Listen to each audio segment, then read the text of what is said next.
ದೇವರು ಬಲಿಷ್ಠರನ್ನು ನಾಚಿಕೆ ಪಡಿಸುವುದಕ್ಕಾಗಿ ಈ ಲೋಕದ ಬಲಹೀನರನ್ನು ಆರಿಸಿಕೊಂಡಿದ್ದಾನೆ. 1 ಕೊರಿಂಥ 1:27. ಪ್ರಿಯರೇ, ಈ ದಿವಸಗಳಲ್ಲಿ ನೀವು ಕೆಲವೊಂದು ವಿಷಯಗಳಲ್ಲಿ ಬಲಹೀನರಂತೆ ತೋರುತ್ತಾ ಇರಬಹುದು.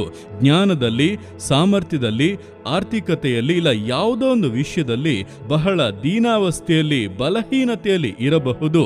ದೇವರು ನಿಮ್ಮ ಮೂಲಕವೇ ಈ ಲೋಕದಲ್ಲಿ ಬಲಿಷ್ಠರು ಎಂಬುದಾಗಿ ಎಣಿಸಿಕೊಳ್ಳುತ್ತಿರುವಂತವರನ್ನ ನಾಚಿಕೆ ಪಡಿಸುವಂತ ತನ್ನ ಶ್ರೇಷ್ಠವಾದ ಉದ್ದೇಶವನ್ನ ಇಟ್ಟಿದ್ದಾರೆ. ನೀವು ಆತನ ಕರಗಳಲ್ಲಿ ಸಮರ್ಪಿಸಿದರೆ ಸಾಕು, ನಿಮ್ಮ ಬಲಹೀನತೆಗಳು ನೀಗಿ ಲೋಕದ ಬಲಿಷ್ಠರಿಗಿಂತ ಉನ್ನತವಾದ ಕಾರ್ಯಗಳು ನಿಮ್ಮಲ್ಲಿ ನಿಮ್ಮ ಮೂಲಕವಾಗಿ ನೆರವೇರುತ್ತವೆ.